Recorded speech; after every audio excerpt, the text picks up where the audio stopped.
Salam, hər vaxtınız xeyir olsun. Əziz kübar xanımlar, əziz qonaqlarımız. Bugün bizim bu mədəniyyət evini yığışmağımızın əsas səbəblərindən biri 1 iyul Bakırlar Gününü qeyd etməkdir. Təxminən iyun ayının 21-də qonşu Əmircan kəndində Fərhad Muradovun təşəbbüsü ilə Əmircanlıların ünsiyyət günü qeyd olundu və biz də belə qərara gəldik ki, kübar xanımlar olaraq 1 iyulu həm ilk dəfə olaraq Bakırlar günü, həm də Bakırların ünsiyyət günü kimi qeyd edək. Bakırlar günü 1 iyul ilk dəfə olaraq 5 il bundan əvvəl 1 iyulda Mərdəkan kəndində qeyd olunub. Sonra digər kəndlərdə bu tədbir keçirilib. Deməli, bu il Bakırlar gününün qeyd olunmasının 5 yaşı tamam olur. Bir maraqlı cəhəti qeyd etmək lazımdır ki, Bakırlar günü tədbiri keçirilən Hövsan kəndində təşəbbüs irəli sürüldü ki, burada iştirak edən xanımlar bir qrupda birləşsinlər və Sümüzər xanım bizi həmin iyul ayında elə Kübar xanımlar deyilən bir qrupda birləşdirdi. Deməli, bugün həm də bizim bayramımızdır. Kübar xanımların bizim 2 yaşımız tamam olur. O gün olsun biz daha böyük qız olaq, daha gözəl bayramlarımızı, yaşlarımızı qeyd edək. Abşeron torpağı, Bakı kəndləri tarixə, bəşəriyyətə, dünyaya, o cümlədən Azərbaycana çox böyük şəxsiyyətlər bəxş ediblər ki, onlar öz doğma eli üçün, torpağı üçün çox dəyərli işlər görüblər. Onların gördüyü işlər indi də əhəmiyyətini itirmir. Mən bugünkü tədbirdə doğma Ramana kəndinin məşhur şəxsiyyətlərindən biri olan Ramanalı Məşhurlar kitabında, Ramanalılar 2-ci Dünya Müharibəsi kitablarımda öz əksini, onun haqqında məlumat vermişəm. Bu şəxsiyyət Azərbaycanın böyük alimi, coğrafiya elmləri namizədi. Azərbaycan Atlasının müəllifi Əliyev Şirbey Əli Cəfəroğludur. O 1907-ci ildə Ramana kəndində anadan olmuşdur. Erkən yaşlarında atasını itirmişdir. Ailənin vəziyyəti çox ağır olub, lakin az yaşı olduğu üçün onu işə götürmürlər. Təxminən 1919-cu ildə kəndə bir dağ mühəndisi gəlir və Şirbey özündə cəsarət taparaq iş üçün ona müraciət edir. Və mühəndis bu 12 yaşlı uşağı Suraxanıda yerləşən bir müəssisədə çilinciyər köməkçisi kimi işə götürür. Lakin bir il keçir, Azərbaycanda Xalq Cümhuriyyəti süqut edir, Sovet hakimiyyəti qurulur və Sovet hakimiyyəti az yaşlı uşaqların işləməsinə icazə vermirdi. Bir müddət o təsərrüfatla məşğul olur.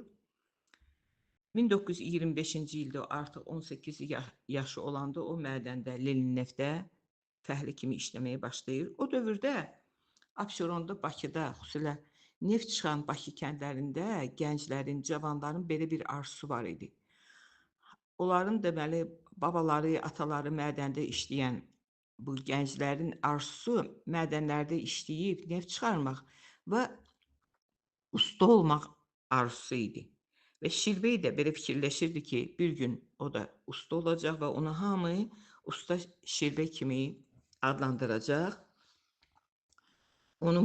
Eyni zamanda onun elmə böyük həvəsi var idi. Təhsilini davam etdirir. Mədəndə işləyə-işləyə 1925-ci ildə Sabunçu qəsəbəsində yerləşən Rafbaqda Fəhlə Fakültəsinə daxil olur və dövlətin hesabını oxuyurdular. Rafbaqı qutaranlar SSR-nin müxtəlif şəhərlərində yerləşən ali məktəblərə göndərilirlər. O dövrdə Azərbaycanın da ali təhsilli kadrlara böyük ehtiyacı vardı. Şirbeyin də taleyi elə bir ki, özü seçmir. Həmin məktəbin müdiriyyəti bu məktəbi qutarandan sonra Şirbeyi 1929-cu ildə Moskvaya ali məktəbə oxumağa göndərir. Bu ali məktəb, deməli 1929-cu ildən Moskva torpaq sədlərinin müəyyənləşdirən ali məktəb adlanırdı. Bu məktəbdə oxuyur. Bu məktəb əslində 18-ci əsrdə yaranmışdı. Bu məktəbə daxil olur. Bir ildən sonra deməli ölkədə kartoqrafiya və geodeziya ixtisaslarına ehtiyac olduğu üçün 30-cu ildə bu institut Kartoqrafiya və Geodeziya İnstitutu adlanır və 5 il burada təhsil alır və Azərbaycana qayıdır. Və o Azərbaycanın ilk geodeziya və kartoqrafiya üzrə mütəxəssisi olmuşdur. Onun diplomunda yazılmışdı ki, o 27 ixtisas üzrə təhsil alıb. Vətənə qayıdandan sonra bir müddət o müxtəlif torpaq komissarlığında, torpaq şöbəsində işləyir. 41-ci ildə o, deməli, hərbi xidmətə yollanır və çox keçmir müharibə başlayır. Mart ayında hərbi xidmətə müharibə başlayır, cəbhədə iştirak edir. Hərbi xidmətdə olarkən kartoqrafiya şöbəsində o, hərbi xəritələrin hazırlanmasında iştirak edir. Müharibə başa çatandan sonra vətənə qayıdan, deməli, Şirbəy, Əliyev Şirbəy Coğrafiya İnstitutunda deməli, işləməyə başlayır. Elmlər Akademiyasının nəzdində, sonra isə o müstəqil ali məktəbə çevrilir. Və bu dövrdən o Azərbaycanda ilk kartoqrafik xəritələr hazırlamağa başlayır. Onun ən böyük xidməti Azərbaycan atlasının yaradılmasıdır. Çoxlarımız bilirsiniz ki, bir qədər neçə illər bundan əvvəl 6-cı sinif Azərbaycan coğrafiyası kitabında Şirbəy müəllimin deməli şəkli var idi. O ömrünün sonuna qədər Coğrafiya İnstitutunda işləmiş. Burada kartoqrafiya şöbəsinin müdiri olmuşdur. Onun fəaliyyəti elmi fəaliyyətlə də məşğul olmuşdur.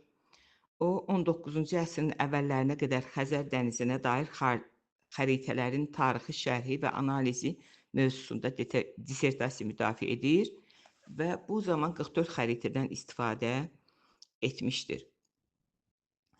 Onun ən sevimli peşəsi xəritələr tərtib etməkdə ibarət idi. O 3 cilddən ibarət Azərbaycan atlasının müəllifidir. Bu da Azərbaycanda ilklərdən biri hesab olunur.